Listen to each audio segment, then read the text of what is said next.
बोलो बम बम महादेव बम बम। देवी और सज्जनों, आज के इस वीडियो में मैं आपको 3 ऐसे तरीके बताने जा रहा हूं जिसका एक का भी अगर आपने सही तरीके से प्रयोग कर लिया तो दुश्मन आपके बस में हो जाएगा।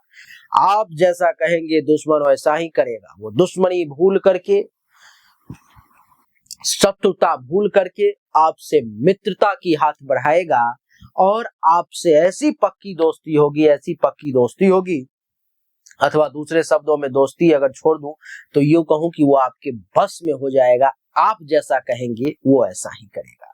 कई लोग ऐसे हैं जो अपने दुश्मनों से बहुत परेशान हैं। उनके पास में पैसा नहीं है उनसे लड़ने के लिए, लोग परिवार में नहीं है उनसे टकराने के लिए, पावर नहीं है उससे पराजित करने के लिए, इत्यादि बहुत सारे कारण हैं जिससे आप दुश्मनों से घबराते होंगे, डरते होंगे, जानबूझ करके उससे नहीं टकरा पाते होंगे कि भाई इससे टकराने से मेरी परेशानी और बढ़ जाएगी, इत्यादि विभिन्न कारण हैं, विभिन्न प्रकार की परेशानी होंगी जिससे आप अपने दुश्मनों से बहुत ज्यादा परेशान रहते हो।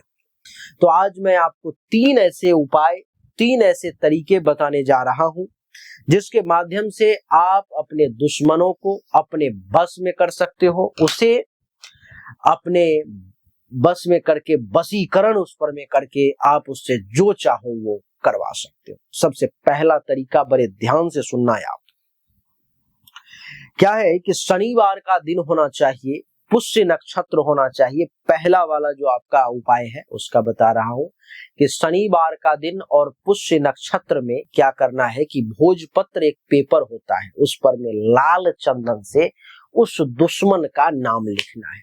बड़ा ध्यान से सुनना, पता कर लोगे किसी पंडित से कि शनिवार का कौन सा दिन है और उस दिन पुष्य नक्षत्र कब पड़ता है। तो शनिवार का दिन होना चाहिए, पुष्य नक्षत्र होना चाहिए, पहला कंडीशन। और दूसरा कंडीशन कि भोजपत्र पर में दुश्मन का मन में उसकी छवि बनाते हुए उस समय में उसका नाम भोजपत्र पर लिख करके और एक डब्बा शहद रखना है, उस शहद में उस पेपर को मोड़ करके गिरा देना है। जितने दिन तक वो पेपर उस शहद में गिरा हुआ रहेगा, डूबा हुआ रहेगा, यकीन मानो आप, तब तक वो दुश्मन आपके बस में रहेगा, तब तक वो शत्रु आपके बस में रहेगा और आपका कुछ भी नुकसान नहीं करेगा। ये पहला तरीका है। दूसरा तरीका ये भी आसान ही है, भारी नहीं है। क्या करना है कि उल्लू का जो विष्ठा होता है, जिसको लैट्रिन कहते हैं, पैखाना कहते हैं, विष्ठा जो होता है उल्लू का, जिसको कहते हैं कि कबूतर ने चटक कर दिया, तो वो विष्ठा जो है, सूखा हुआ विष्ठा थोड़ा सा लेकर के और किसी भी तरह से उसको पान में डाल देना है।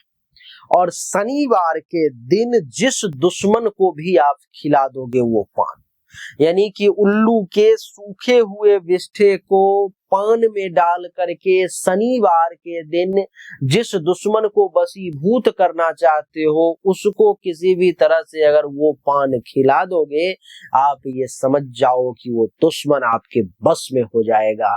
आप जैसा चाहोगे वैसा ही करेगा, आपके वशीभूत हो जाएगा, आपका कुछ भी नुकसान नहीं करेगा। तीसरा तरीका, 2 पौधे होते हैं, एक सहदेवी का और एक अपामार्ग का। 2 पौधे होते हैं, अपामार्ग चिरचिरी और सहदेवी एक पेड़ होता है। इन दोनों को नेट पे सर्च कर लेना है आप।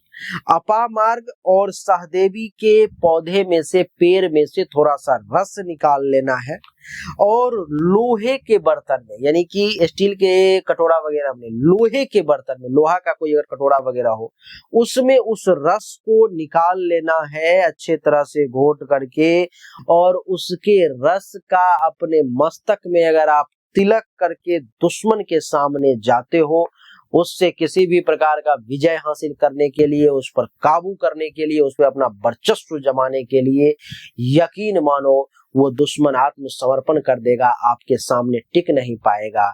कुछ ही समय में आप जैसा कहोगे वो वैसा करने लगेगा। सहदेवी और अपामार्ग के रस को कैसे निकालोगे? तो लोहे का जो वो मसाला वगैरह कूटने वाला होता है उसमें डाल करके और इसको बढ़िया से कूच करके उसमें से जो रस निकलेगा उसका निकाल करके रस से और तिलक कर लेना है, थोड़ा सा कर लो या पूरा मस्तक में लगा लो। और फिर जिस दुश्मन को अपने कंट्रोल में करना है, जिस पर में काबू रखना है, उसके सामने जाओ, उससे बातचीत करो, अपना शर्त रखो। आप देखोगे कि वो दुश्मन आपके कंट्रोल में आ जाएगा। आप जैसा करोगे कहोगे वो ऐसा ही करेगा। तो देवी और सज्जनों, यही छोटी सी वीडियो थी। आप अगर ये करते हो दुश्मन आपके बस में आ जाएगा, आपके सामने हाथ जोड़े खड़ा रहेगा, जैसा आप चाहोगे वैसा करेगा। तो उम्मीद करता हूँ ये छोटा सा वीडियो आपको अच्छा लगा होगा, पसंद आया होगा। अगर आपको अच्छा लगा, पसंद आया, इस वीडियो को लाइक करें, शेयर करें, चैनल को सब्सक्राइब करके इसके बेल आइकन के बटन को दबाएं। एक बार फिर से आप सभी का बहुत बहुत धन्यवाद। Thank you so much. जय हिंद, वंदे मातरम। बोलिए राधे राधे, राम राम।